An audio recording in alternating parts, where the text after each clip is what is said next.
नमस्कार, आप देख रहे हैं 4 पीएम बिहार और मैं हूं अभिषेक मिश्रा। देखिए 2024 के लोकसभा चुनाव को लेकर लगातार बड़ी जानकारियां निकलकर सामने आ रही है। बिहार की अगर बात करें तो बिहार में जो प्रमुख खेमा है और जो प्रमुख दल हैं, उनके अंदर खाने से भी बड़ी दिलचस्प जानकारियां निकलकर सामने आ रही है। जेडीयू को लेकर हमने आपको बताया था कि जेडीयू के किन-किन सांसदों का पत्ता साफ हो सकता है, जेडीयू के किन सांसदों का टिकट कट सकता है। हमने आपको काराकाट से सांसद महाबली सिंह के बारे में बताया था कि अगर उपेंद्र कुशवाहा की एंट्री जेडीयू में होती है तो महाबली सिंह का पत्ता साफ हो सकता है। जाहिर तौर पर चंदेश्वर चंद्रवंशी के टिकट पर भी खतरा मंडरा रहा है और खतरा मंडरा रहा है कविता सिंह के टिकट पर। कविता सिंह का टिकट कटना लगभग तय हो गया है क्योंकि ये सीट सीपीआईएमएल के खाते में जा रही है। सिवान की सीट जहां से कविता सिंह सांसद हैं, वो सीट जेडीयू नहीं लड़ने जा रही है। लेकिन दो और सांसद हैं जेडीयू के, जिनके बारे में ये जानकारी निकलकर सामने आ रही है जेडीयू के अंदर खाने से कि जेडीयू उनका टिकट काटने जा रही है। और टिकट काटने से मेरा मतलब है कि टिकट कट भी सकता है और कोई दूसरी वजह से वो सीट सहयोगी दल के खाते में भी जा सकती है।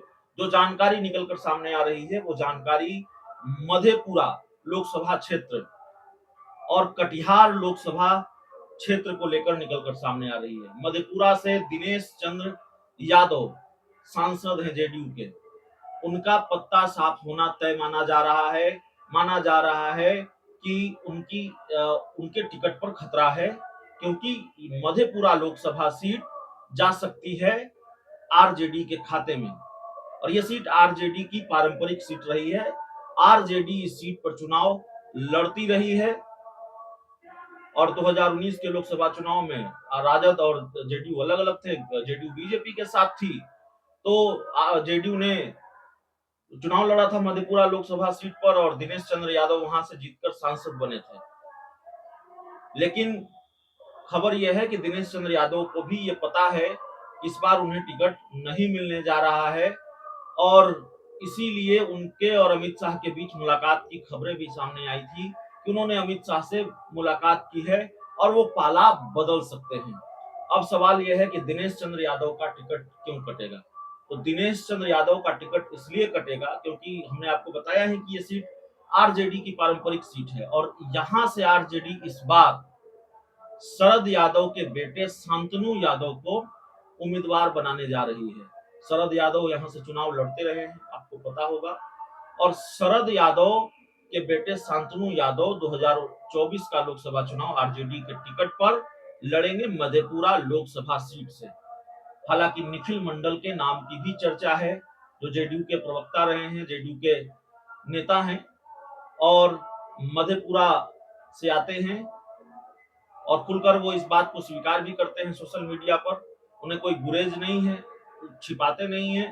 वो लोकसभा का चुनाव मधेपुरा सीट से लड़ना चाहते हैं। लेकिन निखिल मंडल मधेपुरा सीट से लोकसभा का चुनाव 2024 में लड़ पाएंगे, इसको लेकर तस्वीर साफ नहीं है। उनकी राह में कुछ मुश्किलें हैं और मुश्किल शांतनु यादव ही हैं।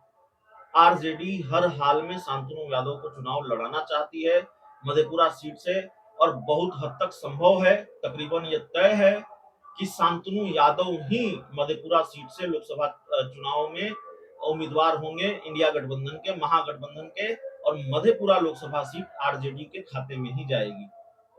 तो मधेपुरा के मौजूदा सांसद दिनेश चंद्र यादव का पत्ता साफ होना है क्योंकि ये सीट आरजेडी के खाते में जा रही है और ये सीट अगर जेडीयू के खाते में भी गई तो दिनेश चंद्र यादव के मुकाबले निखिल मंडल ज्यादा मजबूत उम्मीदवार हैं या उनका दावा ज्यादा मजबूत है। अब एक दूसरी सीट है कटिहार की लोकसभा सीट।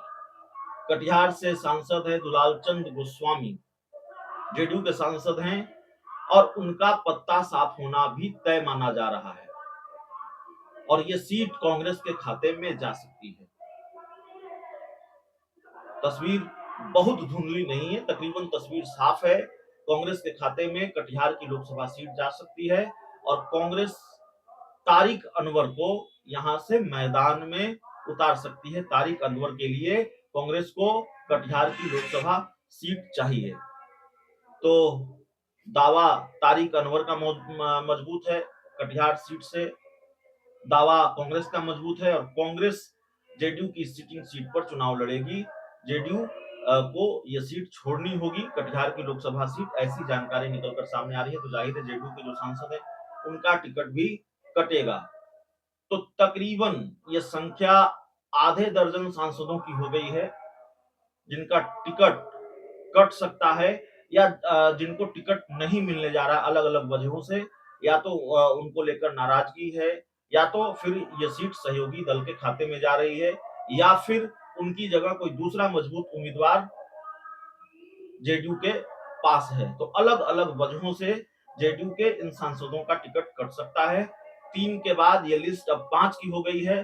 दुलालचंद गोस्वामी जो कटिहार से सांसद हैं और दिनेश चंद्र यादव जो मधेपुरा से सांसद हैं, वो भी उस लिस्ट में शामिल हो गए हैं, जेडीयू के उन सांसदों की लिस्ट में जिनका पत्ता साफ होना तकरीबन तय हो गया है। बहुत बहुत धन्यवाद।